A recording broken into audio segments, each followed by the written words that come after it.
어떤 사람이 예기치 않은 사고에 휘말리게 돼서 당장 상당한 금액의 돈이 필요하게 됐습니다. 이 사람은 돈을 구하기 위해서 백방으로 뛰었지만 소용이 없자 마침내 마지막 결심을 했습니다. 고향에 있는 어머니에게 내려가서 사정을 말씀드리기로 한 것입니다. 이 사람은 기차 시간 확인하고 기차에 올랐습니다. 곳곳에 빈 좌석이 많았지만 그는 서울에서 광주 송정리까지의 먼 거리를 내내 서서 갔습니다. 도저히 자리에 앉을 수가 없었기 때문입니다. 그만한 돈이 결코 있을 리 없는 어머니, 절대 그런 목적으로는 가서는 안 되는 어머니께 간다는 사실에 서서 가는 중에도 그는 쉴 새 없이 자책할 수밖에 없었습니다. 손바닥만큼도 안 되는 밭대기를 붙이며 입에 풀칠이나 할까 말까한 어머니, 그 사정 알면서 어떻게 그 어머니 앞에서 거액의 돈이 없으면 인생을 그르친다는 말을 꺼낼 수 있겠어요? 이윽고 기차는 송정리역에 도착했고 그는 버스로 갈아타고 고향 집으로 향했습니다. 그가 집에 도착했을 때 어머니는 머리에 수건을 동여맨 채 밭일을 하고 계셨습니다. 그는 도저히 어머니와 시선을 마주칠 수가 없었어요. 그는 시선을 마주치지 않으려 일부러 시선을 허공에 둔 채 마치 남 이야기를 하듯이 왜 급히 내려왔고 돈이 얼마나 필요하며 오늘 몇 시차를 타고 돌아가지 않으면 사태를 막을 수 없다는 내용의 말을 억지로 뱉어냈습니다. 그렇게 이야기를 마치고 고개를 어머니께 돌렸을 때 그의 눈에 어머니는 없었어요. 어머니는 이미 동네를 향해 쏜살같이 뛰어가고 있었습니다. 한참 뒤 돌아온 어머니의 손엔 지폐 한 뭉치가 들려 있었습니다. 첫눈에 봐도 어머니가 온 동네를 다니며 집집마다 사정해서 얻어온 돈임이 분명했습니다. 아들에게 돈 뭉치를 건네며 헐떡이는 숨으로 어머니는 말을 꺼냅니다. 나가 전생에 무슨 죄를 지었길래, 도대체 무슨 잘못을 했길래 이렇게나 돈이 없어. 아들의 마음은 죄책감을 넘어서 폭발할 것 같았습니다. 효도를 받아도 한참 받으셔야 될 나이에 갑자기 나타나서 큰 돈을 내놓으라는 아들이 참 원망스러울 만도 한데 어머니는 다시 말을 이었어요. 네가 요렇게 오랜만에 내려왔는데 돈 구하느라 금쪽 같은 시간 다 보내불고 닭 한 마리 삶아 먹이지 못하고 보내야 된단 말이냐. 어여 가거라. 기차 시간 늦었다. 이 글의 마지막 문장은 이렇게 돼요. 태양과 어머니만이 영원하다는 말이 떠오른다. 오늘 제가 설교를 왜 이런 이야기로 하는지는 다 짐작하시겠죠? 예, 오늘 어버이 주일인데 이것이 어머니의 마음, 부모의 마음입니다. 이 어머니만 그런 게 아니고 모든 어머니, 모든 아버지 동일한 마음입니다. 이러한 부모를 사랑하고 공경하지 못한다면 그건 인간 아니죠. 당연히 그리스도인 아닙니다. 그리스도인의 수준은 인간의 수준보다 훨씬 높은데 인간도 되지 못하는 사람이 어떻게 그리스도인 되겠어요? 오늘 보면은 귀신 들린 딸을 고쳐달라고 예수님께 찾아온 한 여인에 관한 증언입니다. 26절의 증언처럼 그녀는 수로보니게 족속의 사람으로 이방 여인이었습니다. 이 여인에게 예수님은 참 충격적인 말을 하셨어요. 자녀의 떡을 취하여 개들에게 던짐이 마땅치 아니하니라.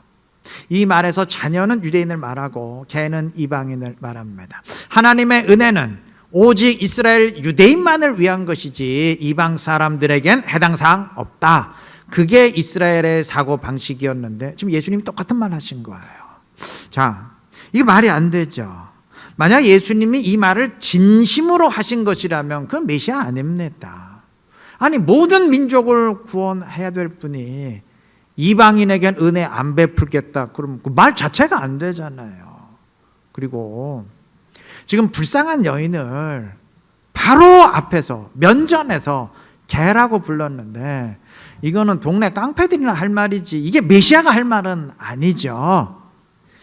예수님이 왜 이렇게 말씀을 하셨는지 그건 이따 말하기로 하고, 여하튼 여인은 자신을 아주 모욕하는 말 들었어요. 정말 모욕적인 말 들었습니다. 이게 웬만하면 화를 내며 돌아갈 만도 한데 여인은 굴하지 않았어요. 주여 올소이다마는 상 아래 개들도 부스러기는 먹습니다. 떨어진 부스러기는 먹지 않습니까? 무슨 의미냐 하면은 제가 이방인으로서 당신들 이스라엘 유대인들이 개처럼 취급하는 거 압니다. 예, 압니다. 그런데 개들도 부스러기는 먹지 않습니까? 그러니 부스러기 은혜라도 베풀어 주십시오. 그 은혜로도 내 딸은 충분히 고침받을 수 있습니다 라는 의미예요. 주님은 여인의 딸을 고쳐주셨습니다. 자, 성경이 이 사건 왜 기록했는지 따지기 전에 지금 이 어머니가 어떤 마음이었을지 한번 생각해 보십시다. 이 사건은 마태복음 15장에도 기록이 되어 있는데 마태복음의 증언에 따르면 이 여인은 예수님 찾아왔을 때 예수님은 처음에 아예 쳐다보지도 않고 그냥 대놓고 무시했어요. 여인이 계속 청하는 것을 아주 보다 못한 제자들이 예수님 저 여인을 부르든지 아니면 그냥 집으로 보내든지 좀 해야 될 것 아닙니까? 요청했기 때문에 여인을 오라 그래서 말 들은 거예요. 그러니까 이때 이미 여인은 무시당하고 마음의 상처를 잔뜩 받은 상황입니다.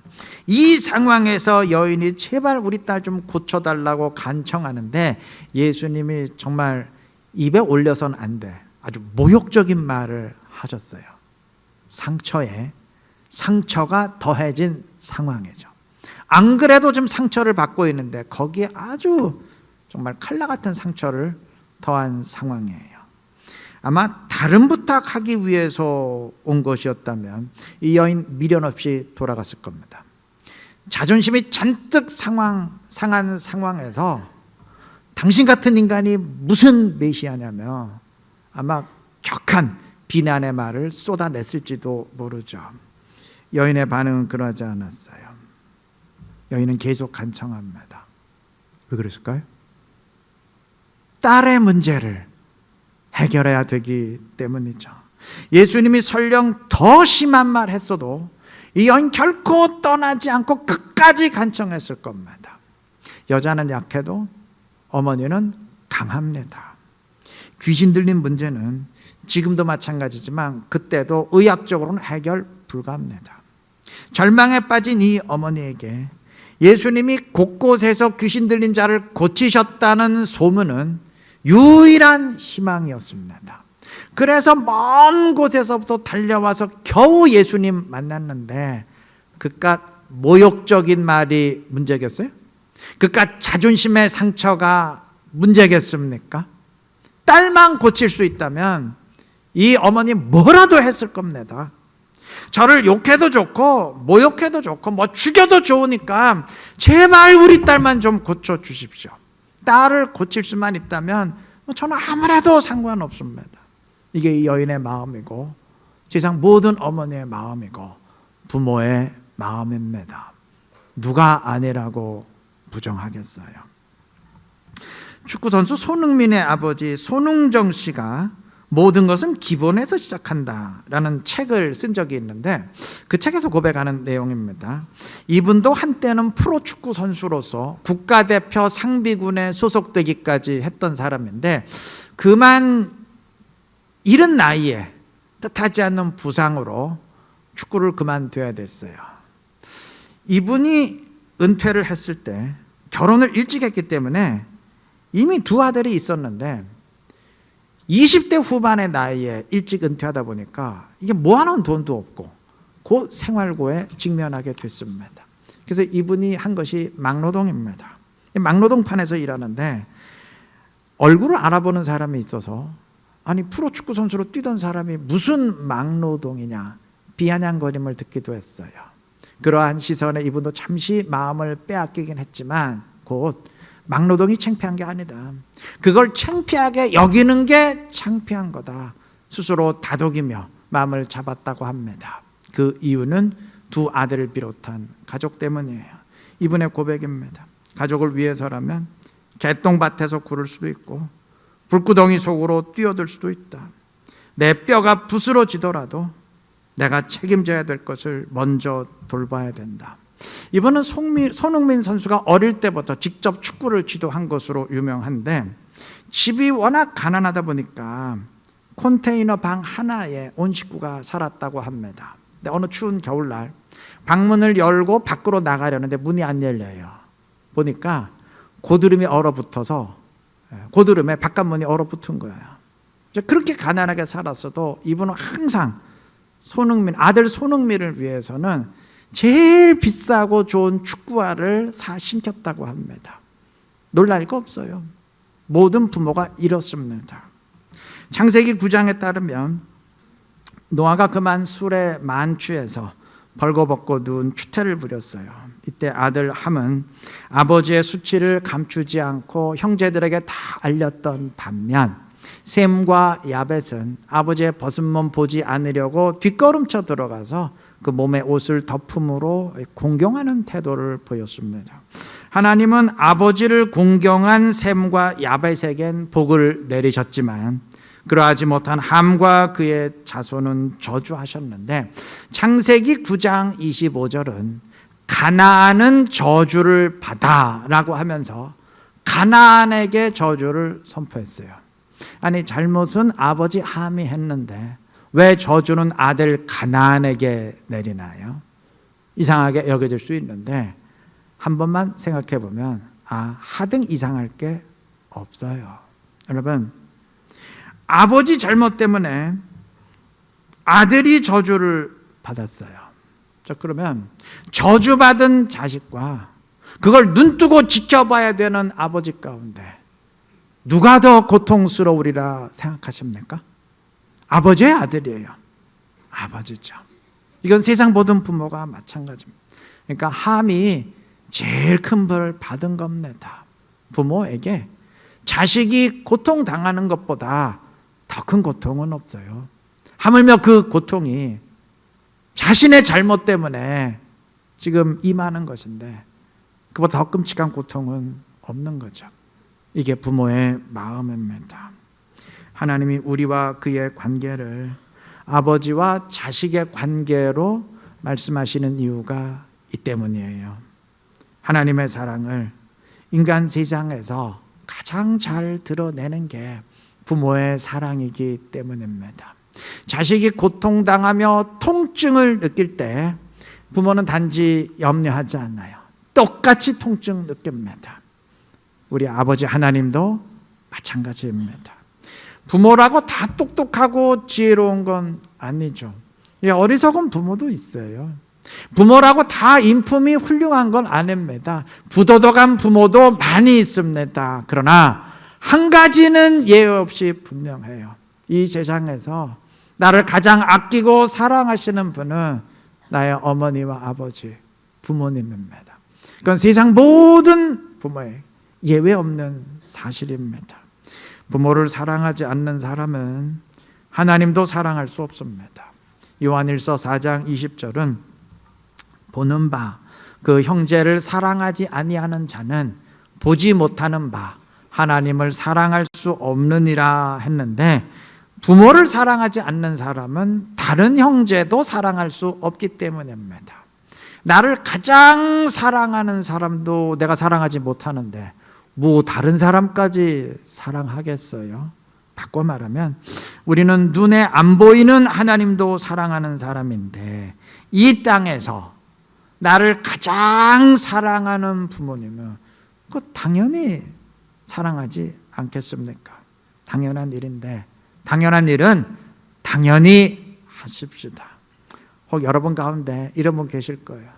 저는 이미 어머니 아버지가 다 세상을 떠나서 뭐 공경하려 해도 공경할 부모가 없습니다. 예, 그런 분 계실 수 있어요.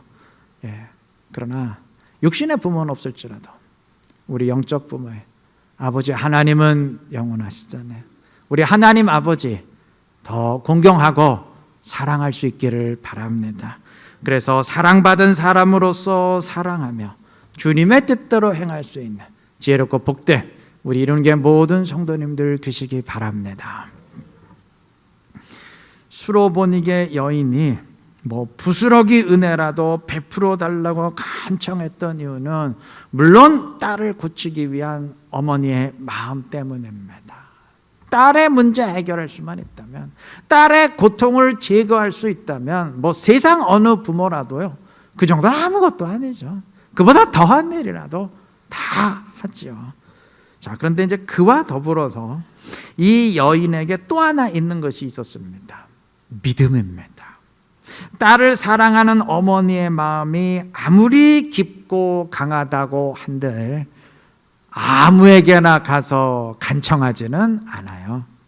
이 여인이 모욕적인 말을 참아내면서 예수님께 매달릴 수 있었던 이유는 이 예수라는 분은 우리 딸 고칠 수 있다라는 확신이 있었기 때문입니다. 만약 그 믿음 없었다면 이 여인이 먼 지역에서 예수님을 찾아오지도 않았을 것이고, 설령 만났다고 한들 모욕적인 말 들어가면서 이렇게 매달리지도 않았을 겁니다. 믿음이 관건입니다. 예수님이 이 여인에게 아주 충격적인 말을 했던 이유도 그 때문이에요. 일부러 그렇게 말을 하신 것이죠. 이 여인의 믿음을 끄집어내고 확인하고 그 믿음에 응답하기 위해서입니다.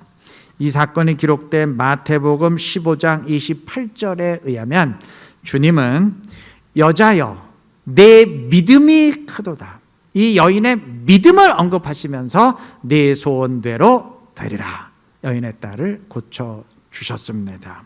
여러분, 복음서에서 주님이 단 한 번이라도 내 권능으로 고친다 그렇게 말씀하신 적 있나요? 없어요. 주님은 항상 내 믿음이 너를 구원하였느니라, 또는 네 믿음이 너를 낫게 하였다 말씀하셨습니다. 주님은 권능으로 역사하길 원치 않으세요. 주님은 믿음의 역사를 원하십니다. 믿음에 반응하기를 원하십니다. 마가복음 2장에는 지붕을 뜯고 내려온 중풍병자 고친 사건이 기록되어 있는데, 마가복음 2장 5절은 예수께서 그들의 믿음을 보시고, 뭘 보시고? 믿음을 보시고 중풍병자에게 이르시되, 그리고 고쳐주셨습니다. 주님은 그들의 믿음을 보셨습니다. 그 믿음을 인정하셨습니다. 그게 관건이에요. 자, 이들은 지붕을 뜯었는데 이 집은 보통 집이 아니에요. 예수님이 집회 장소로 사용하셨고 온 동네 사람들이 거기 다 모였으니까 집이 컸을까요? 작았을까요? 굉장히 컸겠죠. 굉장히 큰 집이면 좀 잘 살았을 것 같아요? 못 살았을 것 같아요? 잘 살았겠죠. 다시 말하면 지붕을 뜯은 대가로 엄청난 비용을 배상해야 될 집이었다는 말입니다. 그런데도 이들이 개의치 않고 지붕을 뜯었다는 것은 어떤 무리를 해서라도 이 사람이 예수님 앞에만 가면 고침받을 수 있다, 이 믿음이 있었다는 의미예요. 그런 믿음 없이 혹시 못 고치면 어떡하지? 못 고칠 수도 있는 거죠. 이런 마음이었다면 절대 그런 행동 할 수 없었을 겁니다. 주님은 그 믿음에 응답하신 겁니다. 오늘 두 번째로 읽은 마가복음 9장 본문에는 이 수로보니게 여인의 사건과 아주 똑같은 사건이 기록되어 있습니다.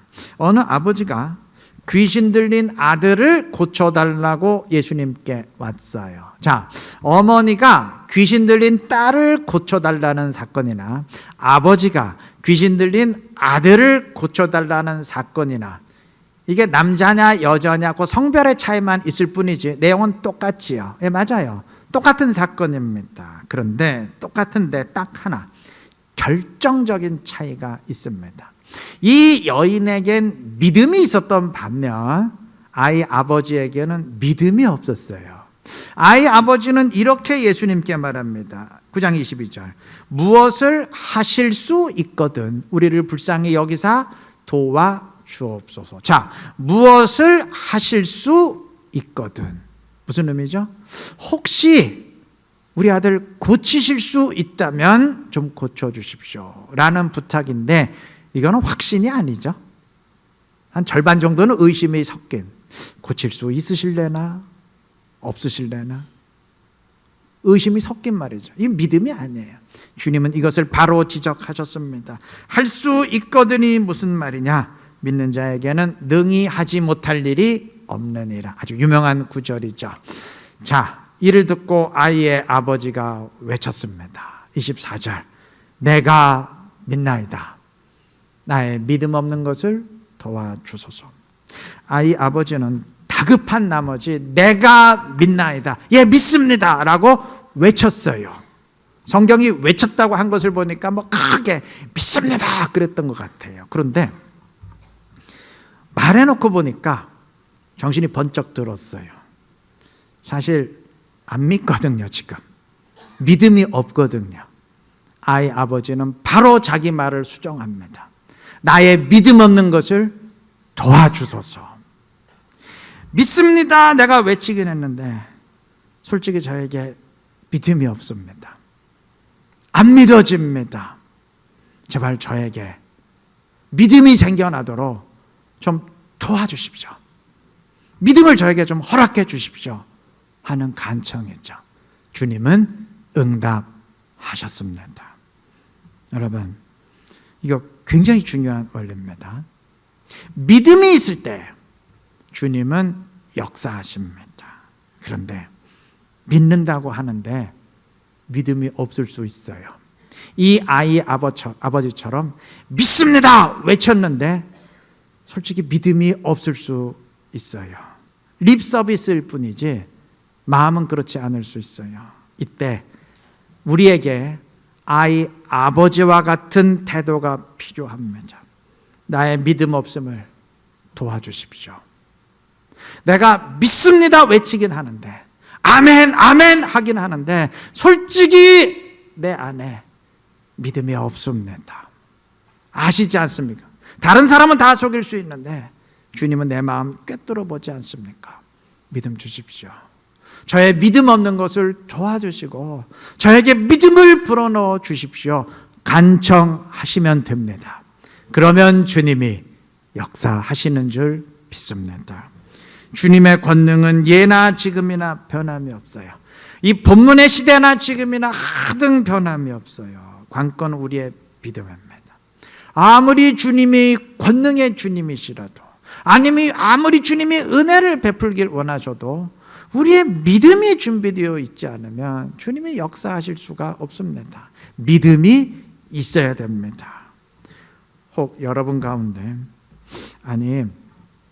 본문의 경우는 지금 예수님을 눈에 보면서 예수님 손을 직접 붙잡으면서 그 앞에서 간구한 것이니까 이거는 뭐 효과가 있지만, 우리는 예수님이 지금 여기 계신 것도 아니고 뭐 눈에 보이는 것도 아니고 상황이 다르지 않습니까? 경우가 다르지 않습니까? 하신다면 전혀 그렇지 않습니다. 여러분, 직접 주님을 눈으로 보느냐 안 보느냐, 내가 주의 손을 직접 잡느냐 못 잡느냐 아무 상관없어요. 주님을 직접 보면서 함께 했을 때 제자들은 어땠습니까? 다 배신하고 도망쳤어요. 믿음이 없었기 때문입니다. 여러분, 믿음이 없으면요, 주님이 내 앞에 있어도, 주님을 내가 손으로 붙잡아도 아무 소용없어요. 그랬더니 제자들이 주님이 승천하신 뒤 눈에 보이지 않을 때는 생명을 바쳐 헌신했습니다. 믿음이 있었기 때문입니다. 믿음은 물리적인 모든 것들을 초월합니다. 그 믿음 지니시기를 바랍니다. 나에게 믿음이 없음을 고백하신다면 간구하세요. 주님, 내가 이 자리에 앉아 있는데 내가 믿습니다 기계적으로 반응은 하는데 솔직히 믿음 없는 거 주님 아시죠? 도와주십시오. 믿음으로 저에게 채워주시고 저에게도 좀 믿음을 불어넣어 주십시오. 간구하시기 바랍니다. 그리고 믿음이 있으신 분들은 주님 더 견고한 믿음, 지금보다 더 크고 성숙한 믿음 불어넣어 주시옵소서. 간구하시기를 바랍니다. 주님이 응답하실 줄로 믿습니다. 그 응답 체험하시기를 바랍니다. 그래서 믿음으로 체험받고 믿음으로 승리하며 믿음으로 주님의 뜻을 이루는 지혜롭고 복된 우리 이루는 게 모든 성도님들 되시기를 그리스도의 이름으로 축원합니다.